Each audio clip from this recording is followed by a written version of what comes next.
Hello students, मैं नीरज सिंह आपका स्वागत करता हूं अपने यूट्यूब चैनल फास्ट लर्नर्स में। आज हम क्लास 10th का एक बहुत इंपॉर्टेंट टॉपिक पढ़ने जा रहे हैं जो कि है प्रिज्म। हम जानेंगे प्रिज्म के बारे में और प्रिज्म का एक डेरिवेशन करेंगे। तो चलिए अपने वीडियो को देर न करते हुए स्टार्ट करते हैं। प्रिज्म एक ऑप्टिकल इंस्ट्रूमेंट है जिससे हम किसी भी लाइट रे को रिफ्रैक्ट कर सकते हैं। प्रिज्म आपका बना होता है दो रिफ्रैक्टिंग सरफेसेस से जो कि एक दूसरे पर कुछ ना कुछ एंगल पर झुके होते हैं। तो देखते हैं प्रिज्म का डिफिनीशन क्या होता है। A prism is a transparent medium separated from the surrounding medium by at least two plane surfaces which are inclined at a certain angle. यहाँ पे देखिए आपका ये ए बी सी एक क्या है, प्रिज्म है, और इस पे दो सरफेसेस, ये ए बी एक रिफ्रैक्टिंग सरफेस है और दूसरा आपका ए सी रिफ्रैक्टिंग सरफेस है, और ये एक एंगल, ये जो आपका ए एंगल है इसे कहेंगे प्रिज्म एंगल। इसमें एक इंसिडेंट रे, मान लीजिए ये एक इंसिडेंट रे है और ये आती है और इस ए बी रिफ्रैक्टिंग सरफेस पे इस डी पॉइंट पर आपके स्ट्राइक करती है। अब इस डी पॉइंट पे स्ट्राइक करने के बाद ये क्या है, एक ट्रांसपेरेंट मीडियम है, इसलिए ये क्या करेगी, आपके प्रिज्म के अंदर चली जाएगी। ये आपका यहाँ पर मीडियम मानते हैं, ये एक रेयरर मीडियम है और ये प्रिज्म आपका क्या है, एक डेंसर मीडियम है। अब आप पढ़ रखे हैं कि अगर किसी रेयरर मीडियम से कोई लाइट रे आपके डेंसर मीडियम में जाती है तो वो नॉर्मल की तरफ झुक जाएगी। यानी इस इंसिडेंट रे को जाना कहाँ चाहिए था बच्चों, इस तरह इसको आपको सीधे निकल जाना चाहिए था, लेकिन इस डी पॉइंट पे क्या होगा, इसके रिफ्रैक्शन होगा। और यहाँ से हम इस डी पॉइंट पे ये आपका देखिए जी एफ, ये क्या है आपका नॉर्मल है, तो इस नॉर्मल की तरफ झुक जाएगी, माने इधर जाना चाहिए था, लेकिन अब ये इधर ना जा करके थोड़ा सा क्या हो गई, ये अपने रास्ते से डेविएट हो गई और यहाँ पर क्या है, इधर मुड़ गई, और इधर मुड़ने के बाद ये सीधे इसमें क्या करेगी, यहाँ तक ट्रेवल करती है, ई पॉइंट तक ट्रेवल करती है। अब इस ई पॉइंट पे आने पर उसे एक और रिफ्रैक्टिंग सरफेस मिलेगा। अब यहाँ पे देखिए आपका क्या होगा, ये लाइट रे डेंसर मीडियम से रेयरर मीडियम की तरफ जाएगा, तो यहाँ फिर से इसका रिफ्रैक्शन होगा। यहाँ जब इसका फिर से रिफ्रैक्शन होगा तो यहाँ पे देखिए अब इस सरफेस के लिए नॉर्मल आपका कौन सा होगा, एच एफ, ये इस सरफेस पे क्या हो गया, नॉर्मल हो गया।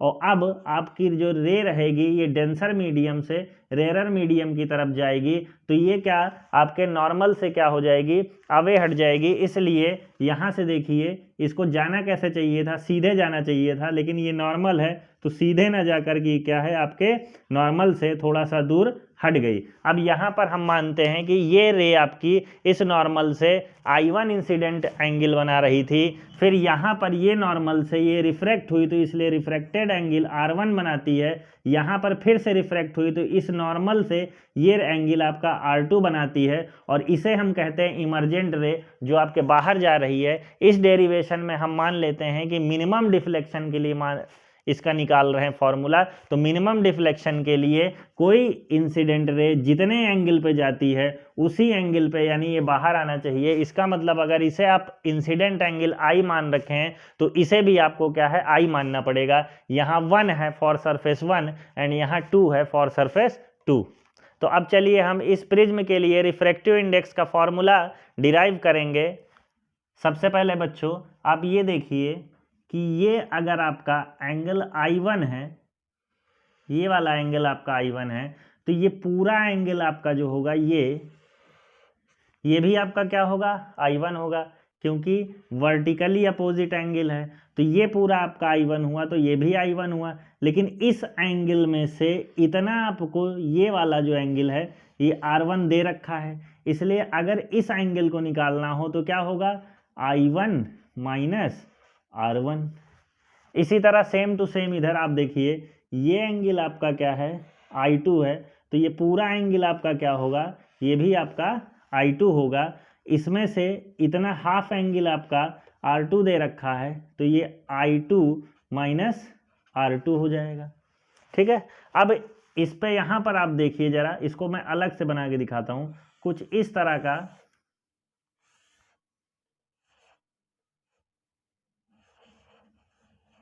ट्रायंगल आपको मिलेगा।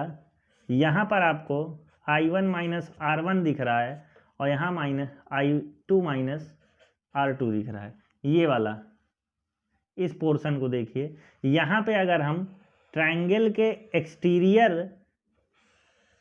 एंगल का ये प्रॉपर्टी लगा दें तो वो क्या होता है, इसका जो एक्सटीरियर एंगल होगा वो इन दोनों एंगल के सम के होगा इक्वल। तो इसलिए इन ट्रायंगल, इसको हम मान लेते हैं आई, इस पॉइंट को, तो in triangle I D E del equals to I1 minus R1 plus I2 minus R2 होगा। यहाँ से प्लस वाला प्लस के साथ ले लेते हैं, I1 प्लस I2, ये माइनस तो माइनस R1 प्लस R2, यहाँ से हमने माइनस कॉमन ले लिया, इसको हम कहेंगे इक्वेशन नंबर 1 है। नाउ इन ट्रायंगल, अब हम दूसरे ट्रायंगल में देखेंगे DEF, इस DEF ट्रायंगल में देखिए, ये आपको R1 पता है, ये आपको R2 पता है, इस एंगल F की वैल्यू हम निकाल सकते हैं। तो कहेंगे कि angle R1 plus angle R2 plus angle F जो होगा ये 180 डिग्री होगा। तो यहाँ से अगर हम एंगल F की वैल्यू निकालें तो 180 माइनस R1 प्लस R2, यानी ये पूरी चीज़ अगर इधर आएगी तो 180 में से माइनस हो जाएगी। इसको इक्वेशन नंबर 2 दे देंगे। इसके बाद इस में आपको दिख रहा होगा एक क्वाड्रिलेटरल ADFE, तो कहेंगे इन क्वाड्रिलेटरल ADFE, क्वाड्रिलेटरल के सामने सामने के एंगल्स जो होते हैं उनका सम क्या होता है बच्चों, 180। यानी ये वाला F एंगल और ये वाला A एंगल अगर हम ऐड करेंगे तो 180 हो जाएगा। तो angle F plus angle A equals to 180 degree होगा। इस एंगल F की वैल्यू हम यहाँ से 180 माइनस R1 प्लस R2 रख देंगे।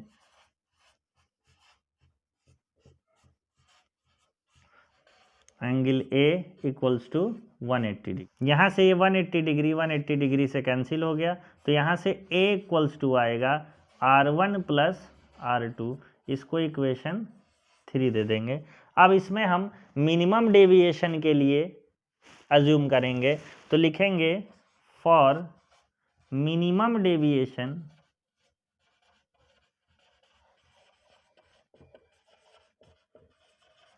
आपका जो I1 है ये इक्वल्स टू होगा I2 के, और इसको हम मान लेंगे I, R1 equals to R2 और इसको इक्वल मान लेंगे हम R के, और ये जो डेल यानी डेविएशन हमने माना है इसको डेविएशन डेल M से डिनोट कर देंगे, M फॉर मिनिमम। अब ये सारी वैल्यूज हम ले जाके कहाँ पे पुट करेंगे, इक्वेशन नंबर 1, इक्वेशन नंबर 2 और equation number 3।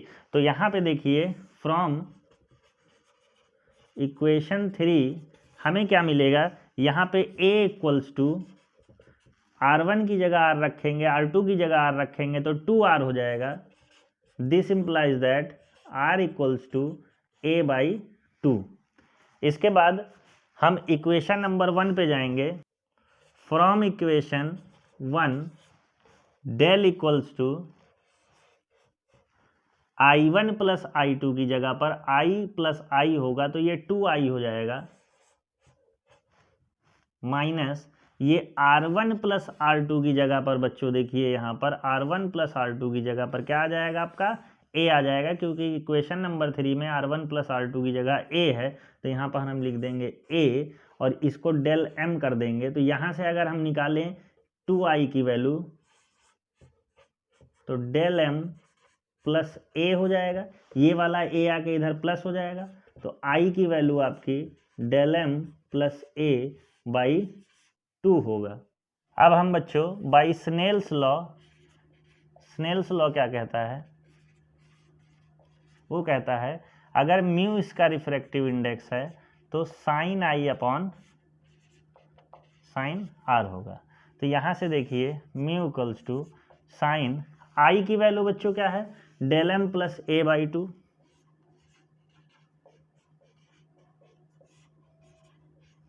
Upon sine R की वैल्यू क्या है, ए बाई टू। यही आपके प्रिज्म के रिफ्रैक्टिव इंडेक्स का फॉर्मूला है और इसे प्रिज्म फॉर्मूला के नाम से जानते हैं। अगर आपको समझ में आया है तो ऐसी ही वीडियो पाने के लिए प्लीज़ इस चैनल को लाइक, शेयर और सब्सक्राइब करें ताकि मैं रोज़ आपके लिए ऐसी ही नई नई वीडियो लाता रहूं। Thank you.